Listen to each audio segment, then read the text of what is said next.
Shalom, salam berkat dari kami untuk pendengar sekalian.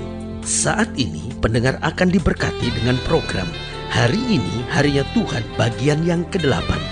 Sebuah program rohani tentang doktrin Alkitab yang menolong kita untuk semakin tertanam dalam kebenaran firman dan bertumbuh dalam kemuliaan. Bersama hambanya, Pendeta Gilbert Lumwendo, STH. Banyak orang merasa doktrin Alkitab sebagai sesuatu yang membingungkan. Tetapi tahukah saudara bahwa doktrin Alkitab intinya adalah memahami Alkitab dengan benar, dengan pemahaman yang sistematis, sehingga kita terus dapat tertanam di dalam kebenaran firman, sehingga kita terus bertumbuh di dalam kemuliaan Allah. Buka hati saudara sekalian untuk menerima berkat-berkat firman-Nya hari ini.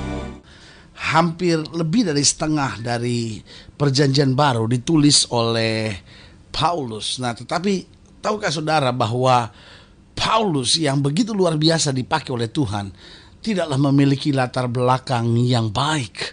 Paulus adalah seorang yang tadinya bernama Saulus dalam kejahatan yang luar biasa, membunuh orang-orang percaya dan menganiaya orang-orang yang melayani Tuhan. Tetapi Allah tidak pernah kekurangan cara. Allah punya cara yang sangat luar biasa. Dan itu mengingatkan kepada kita bahwa kita nggak bisa batasi siapapun. Kita kadang-kala cenderung melihat latar belakang hidup seseorang. Dan kita cenderung kadang-kala melihat latar belakang hidup kita. Lalu kita berkata, saya nggak bisa dipakai oleh Tuhan. Tetapi saudaraku yang kasih dalam Tuhan, kalau kita menggali dan mempelajari kisah Paulus ini, kita ada pada sebuah kesimpulan bahwa setiap orang yang mau, setiap orang yang berserah kepada Tuhan, setiap orang yang berani. Jadi saya ulangi sekali, setiap orang yang mau, setiap orang yang berserah, dan setiap orang yang berani untuk menyerahkan hidupnya kepada Tuhan. Saudaraku yang kasih dalam Tuhan, Allah punya cara yang luar biasa. Allah akan memakai kehidupannya untuk menyatakan kemuliaannya bagi banyak orang. Haleluya. Selamat datang dalam program kita hari ini, Harinya Tuhan. Sebuah program rohani yang mengingatkan kepada kita bahwa firman Tuhan tetap adalah dasar kehidupan kita. Karena jika kita berjalan seturut dengan kemauan, keinginan, kekuatan dunia ini, maka hari-hari kita menjadi hari-hari penuh air mata. Tetapi selama kita berjalan pada firman Tuhan, tantangan ada, masalah ada, beban kadang-kala begitu berat. Tetapi kasih Tuhan memberikan ketenangan, kasih Tuhan memberikan damai sejahtera, kasih Tuhan memberikan kemampuan untuk kita menghadapi segala perkara. Haleluya. Dalam program ini kita sedang membahas Kisah Rasul pasal 9 ayat 19b sampai 31, khususnya tentang pertobatan Saulus bagian yang kedua. Nah, sekarang kita masuk pada pertobatan Saulus bagian yang kedua. Di dalam pertobatan Saulus bagian pertama, kita belajar bahwa memang tidak ada yang sukar bagi Allah. Allah tidak kekurangan cara dalam menyelamatkan orang percaya. Lalu yang ketiga, kalau tiba waktu Tuhan, tidak ada yang dapat menolak. Nah, di dalam kisah pertobatan Saulus yang kedua ini, maka kita belajar hasil dari pertobatan Saulus. Karena saudaraku yang kasih dalam Tuhan, pertobatan saya percaya selalu mendatangkan hasil yang baik. Jangan bilang sama saya, saya sudah bertobat, sementara nggak ada hasil yang nyata. Karena pertobatan itu adalah sesuatu yang kita simpan dalam hati, tapi kemudian akan memancar keluar dari dalam hidup kita. Jadi jangan ada orang bilang, saya akan bertobat. Kan itu soal hati bertobat. Betul, soal bertobat itu soal hati. Tetapi dimulai dari hati, tapi dinyatakan dalam tindakan dan perbuatan sehari-hari. Nah, saudara lihat dalam Kisah Rasul pasal 9, mulai dari ayat yang ke-19b sampai ayat yang ke-31 dikatakan, Saulus tinggal beberapa hari bersama-sama dengan murid-murid di Damsyik. Ketika itu juga ia memberitakan Yesus di rumah-rumah ibadah dan mengatakan bahwa Yesus adalah anak Allah. Nah, semua orang yang mendengar hal itu heran dan berkata, bukankah dia ini yang di Yerusalem mau membinasakan barang siapa yang memanggil nama Yesus ini? Dan bukankah ia datang ke sini dengan maksud untuk menangkap dan membawa mereka ke hadapan imam-imam kepala? Akan tapi Saulus semakin besar pengaruhnya, dan ia membingungkan orang-orang Yahudi yang tinggal di Damsyik, karena ia membuktikan, haleluya, bahwa Yesus adalah Mesias. Beberapa hari kemudian orang Yahudi merundingkan satu rencana untuk membunuh Saulus. Lihat, saudaraku yang kasih dalam Tuhan, tadinya dia merancangkan pembunuhan, sekarang dia yang mau dibunuh. Ayat 24, tetapi maksud jahat itu diketahui oleh Saulus. Siang malam orang-orang Yahudi mengawal semua pintu gerbang kota supaya dapat membunuh dia. Sungguh pun demikian, pada satu malam murid-muridnya mengambilnya dan menurunkannya dari atas tembok kota dalam sebuah keranjang. Setibanya di Yerusalem, Saulus mencoba menggabungkan diri kepada murid-murid, tetapi semuanya takut kepadanya karena mereka tidak dapat percaya bahwa ia juga seorang murid. Tapi Barnabas menerima dia dan membawanya kepada rasul-rasul dan menceritakan kepada mereka bagaimana Saulus melihat Tuhan di tengah jalan dan bahwa Tuhan berbicara dengan dia dan bagaimana keberaniannya mengajari Damsyik dalam nama Yesus. Dan Saulus tetap bersama-sama dengan mereka di Yerusalem dan dengan keberanian mengajar dalam nama Tuhan. Ia juga berbicara dan bersoal jawab dengan orang-orang Yahudi yang berbahasa Yunani, tapi mereka itu berusaha membunuh dia. Akan tetapi setelah hal itu diketahui oleh saudara-saudara anggota jemaat, mereka membawa dia ke Kaisaria dan dari situ membantu dia ke Tarsus. Selama beberapa waktu jemaat di seluruh Yudea, Galilea dan Samaria berada dalam keadaan damai. Jemaat itu dibangun dan hidup dalam takut akan Tuhan. Jumlahnya makin bertambah besar oleh pertolongan dan penghiburan Roh Kudus. Nah, saudaraku yang kasih dalam Tuhan, Saulus punya kesaksian hidup yang luar biasa. Dan itu membawa dia pada satu kata yang bernama pertobatan. Tetapi sekarang pertobatan bukan langkah akhir. Ada banyak orang pikir, aduh saya udah bertobat, puji Tuhan. Kita dengar kabar bahwa, oh dia udah bertobat ya, aduh puji Tuhan. Tapi tahukah saudara bahwa pertobatan bukanlah garis finish, tapi pertobatan adalah garis start. Pertobatan adalah langkah awal, bukanlah langkah akhir. Artinya bahwa pertobatan kita harus menghasilkan sesuatu. Nah, dari ayat-ayat bacaan ini yang kita belajar apa sebetulnya hasil pertobatan Saulus.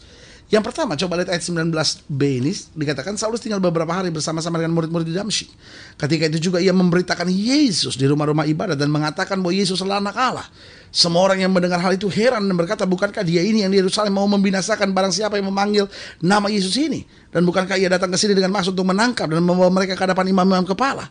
Akan tapi Saulus semakin besar pengaruhnya dan ia membingungkan orang-orang Yahudi yang tinggal di Damsyik karena ia membuktikan bahwa Yesus adalah Mesias. Berarti yang pertama, hasil pertobatan dari Saulus, yang pertama ia membawa berita tentang Yesus. Nah, saudaraku yang kasih dalam Tuhan, orang yang bertobat pasti akan membawa berita tentang Yesus.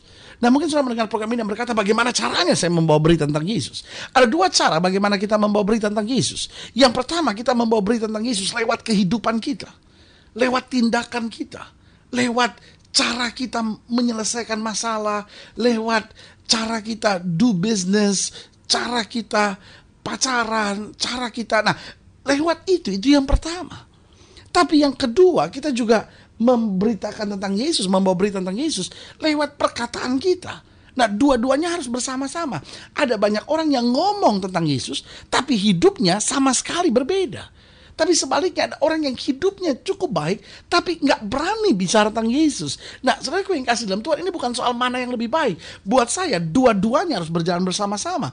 Karena hidup kita harus membuktikan, tetapi perkataan kita harus menjelaskan. Jadi dari sini kembali saya mau ingatkan buat saudara bahwa hasil pertobatan Saulus, yang pertama ia membawa berita tentang Yesus. Itu sebabnya Paulus dengan tegas berkata dalam firman Tuhan, kamu adalah surat Kristus yang terbuka yang dapat dibaca oleh setiap orang. Jadi saudaraku yang kasih dalam Tuhan, saya tidak percaya pertobatan seseorang kalau dia sendiri tidak membawa berita tentang Yesus. Karena inti dari sebuah pertobatan adalah berita tentang Yesus harus tersiar. Saudaraku yang kasih dalam Tuhan, itu bukan berarti kita memaksakan bahwa setiap orang harus jadi Kristen. Saudaraku yang kasih dalam Tuhan, makanya saya suka dengar istilah kristenisasi. Tahukah saudara, kristenisasi adalah kejahatan.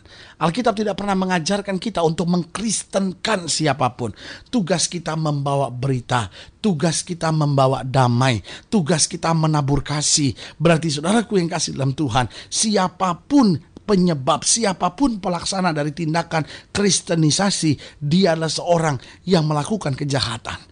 Kenapa? Karena saudaraku yang kasih dalam Tuhan, bukan itu yang Kristus ajarkan, bukan itu yang Kristus sampaikan. Yang Kristus sampaikan adalah bawa damai, bawa terang, kabarkan berita baik, berita sukacita, bahwa keselamatan disediakan bagi setiap mereka yang percaya di dalam nama Yesus. Haleluya. Karena itu Alkitab tegas berkata bahwa di bawah kolong langit ini tidak ada nama lain yang olehnya manusia selamat kecuali di dalam nama Yesus. Agama boleh banyak, nabi boleh banyak, tapi Tetapi keselamatan hanya ada di dalam Yesus Kristus Tuhan. Karena itu Alkitab dengan tegas berkata, karena begitu besar kasih Allah akan dunia ini, sehingga Ia mengaruniakan anaknya yang tunggal, supaya barang siapa yang percaya kepadanya tidak binasa, melainkan beroleh hidup yang kekal.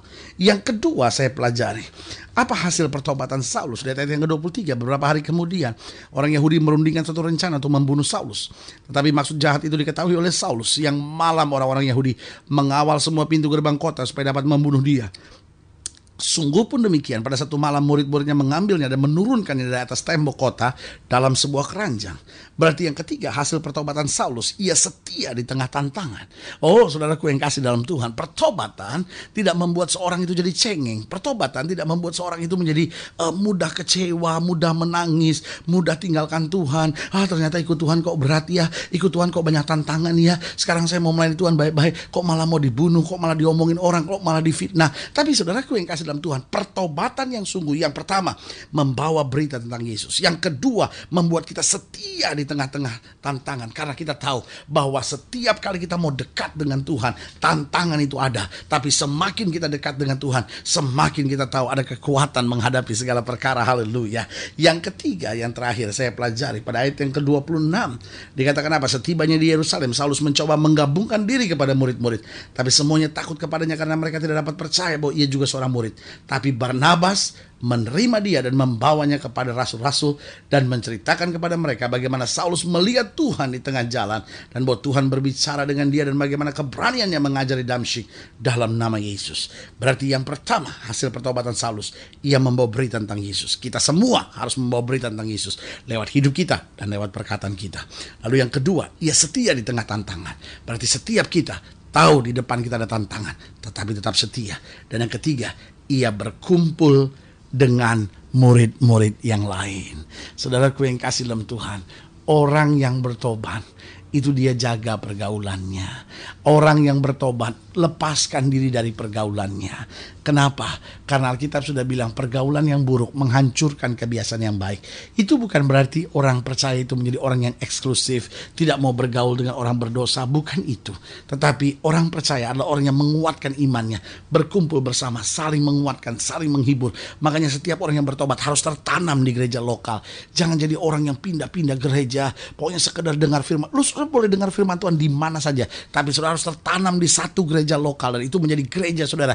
Istilahnya itu menjadi rumah saudara, dan di tempat lain itu sudah hanya makan firman Tuhan, menerima firman Tuhan. Itu yang saya bilang bahwa kita harus berkumpul, kita harus tertanam untuk bisa saling menguatkan, saling menghibur satu sama lainnya. Lalu kemudian kita harus pergi memberitakan kasih Injil Allah dimanapun kita berada. Lihat saudaraku yang kasih dalam Tuhan, pertobatan bukan hanya sebuah simbol, tapi harus menjadi bagian dalam kehidupan kita. Saudara ingin dilayani lebih jauh, hubungi kami melalui telepon, kunjungi website kami, lalu juga hubungi kami melalui surat, karena kami ada untuk membawa Bapak Ibu sudah senantiasa lebih dekat pada Tuhan, mengalami kasih kuasa mujizat yang luar biasa. Saudara-saudara yang mau didoakan secara khusus, boleh taruh tangan kanan saudara di dada, dan kita doa sekarang. Bapa, dalam nama Yesus, hamba doa buat yang sakit, hamba doa buat yang berbeban berat, hamba doa buat mereka yang bertobat tapi masih bergumul dan masih bingung dengan pertobatannya. Hamba berdoa di dalam nama Yesus, sehingga setiap kami boleh mengalami kasih kuasa mujizat Tuhan. Pertobatan kami boleh nyata, kami boleh senantiasa membawa berita tentang Yesus, setia di tengah tantangan, dan senantiasa kuat bersama dengan murid-murid yang lain.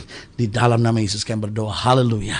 Amin. Saudaraku yang kasih dalam Tuhan, kita sudah berdoa. Ingat, Allah tidak pernah lalai menepati janjinya. Inilah saatnya buat kita untuk bangkit bersemangat, bersuka cita menghadapi segala perkara, karena kita tahu bersama dengan Yesus kita cakap menanggung segala perkara. Doa saya menyertai saudara sampai berjumpa pada program berikut, dan jangan lupa jadikan hari ini harinya Tuhan. Haleluya.